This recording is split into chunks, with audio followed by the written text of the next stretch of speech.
August महिन्यामध्ये Khadakpada police station या ठिकाणी आपण NDPS अंतर्गत गांजाचा गुन्हा दाखल केला होता। त्याच्यामध्ये आपण सुरुवातीला एक ड्रग पेडलर जो गांजा सेवन करण्याला ताब्यात घेण्यात आलं होतं। त्याचा पुढील तपास करत असताना आपल्या टीमला म्हणजे आपली स्पेशल स्क्वॉड जे नेमलेलं आहे अंमली पदार्थ विरोधी कारवाई करण्याकरता आणि काही पडांचे पूर्ण टीमला हे पूर्णपणे सिंडिकेट काम करत असल्याबाबतचे त्यामध्ये तपास निष्पन्न झालं। त्या अनुषंगाने आपण ऑगस्ट महिन्यामध्ये विशाखापट्टणम ओडिशा या ठिकाणी जाऊन एक मोठं कॉम्बिंग ऑपरेशन त्या ठिकाणी राबवलं गेलं होतं लोकल पोलिसांच्या मदतीने। आणि त्यामध्ये आपण इतरही त्यांचे जे डीलर्स आहेत जे विविध शहरांमध्ये काम करतात त्यामध्ये विशाखापट्टणम असेल, सोलापूर असेल, पुणे असेल, बदलापूर असेल, मुंब्रा असेल या ठिकाणी लोकांना ताब्यात घेतलं गेलं होतं। असे एकूण 13 आरोपी आपण त्याच्यामध्ये आतापर्यंत अटक केलेले आहेत। आणि हे सर्व नेटवर्क जे आहे विविध शहरांमध्ये चालत होतं। एकमेकांच्या हे मागच्या 2 ते 3 वर्षापासून एकमेकांच्या संपर्कात होते आणि त्यांचं एकमेकांशी आर्थिक सुद्धा देवाणघेवाण झालेली आहे असं तपासात निष्पन्न आलं। हा तपास निष्पन्न झाला असताना त्या अंतर्गत महाराष्ट्र शासनाने जुलै 2025 मध्येच अंमली पदार्थ विरोधी जे कायदा आहे त्याचे गुन्हे दाखल होता त्याच्यामध्ये मोक्का सेक्शन अंतर्भूत करावा याबाबत नोटिफिकेशन पण जारी केलं गेलं होतं। त्या अनुषंगाने आम्ही पूर्णपणे प्रस्ताव तयार केला गेला आणि हा पूर्ण प्रस्ताव माननीय additional CP sir Sanjay Jadhav सरांकडे आपण पाठवण्यात आलेला होता।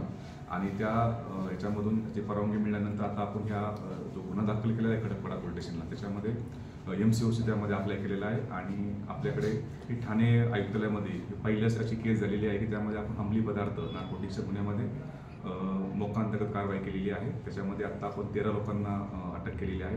सध्या त्याचा तपास जो आहे तो आता ACP कल्याणजी गेटे यांच्याकडे आता वर्ग केलेला आहे। सध्या आम्ही त्या आरोपींना आता ताब्यात घेऊन पुन्हा मोक्का कोर्टामध्ये हजर करून त्यामध्ये पुढील तपास कशा प्रकारे एकमेकांच्या संपर्कात होते आणि कशा प्रकारे हे पूर्णपणे सिंडिकेट हा विविध शहरांमध्ये काम करत होतो या प्रकारचा आपला तपास आता इथून पुढे आम्ही करणार आहोत। सर, या आरोपीची मोडस काय होती आणि यांच्यावरती किती वेळा मोक्का अंतर्गत कारवाई झालेली आहे? याच्यामध्ये आतापर्यंत आपण पाहत असाल की टोटल 13 आरोपी आहेत आणि पूर्ण सिंडिकेटवरती 20 पेक्षाही जास्त गुन्हे विविध ठिकाणी मी तेलंगणा असेल, पुणे असेल, सोलापूर असेल, पुणे त्यानंतर विविध बदलापूर असेल याच्या ठिकाणी दाखल झालेले आहेत। आणि याचा जो मेन जो आहे तो फरहान शेख म्हणून जो आहे तो बदलापूर टिटवाळा या ठिकाणी राहतो आणि तो सगळं सिंडिकेट हा हँडल करत असल्याबाबतचा आपल्याला तपासात निष्पन्न झालेला आहे। आणि याच्यामध्ये 3 प्रकारे यांची क्राईम करण्याची मोडस होती। एक टीम जी असेल एक विशाखापट्टणम ओडिशा या ठिकाणी माल आणणे आणि नंतर इथले डीलर जे आहेत त्या डीलरपर्यंत पोहोचवणे, त्या डीलरच्या मार्फतीने खालचे जे त्यांचे एजंट्स आहेत एजंटच्या मार्फतीने किरकोळ विक्री करत होते या विविध शहरांमध्ये।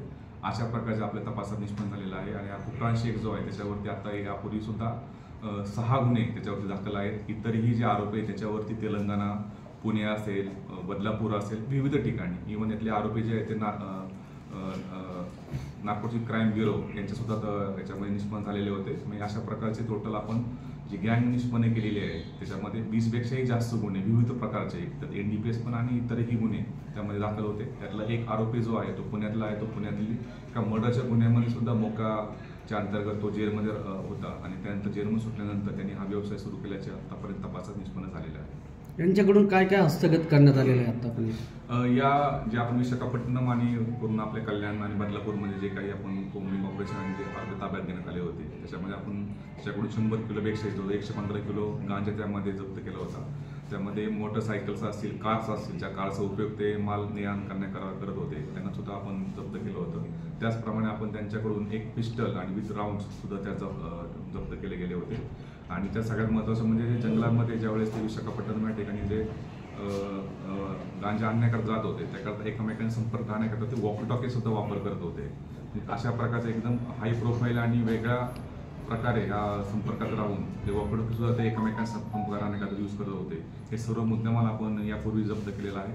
असा जवळ आपण 70 लाखाही पेक्षा जास्त मुद्देमाल या पूर्ण कारवाईमध्ये आतापर्यंत आपण जप्त केलेला आहे। बाकी काय विचारायचं?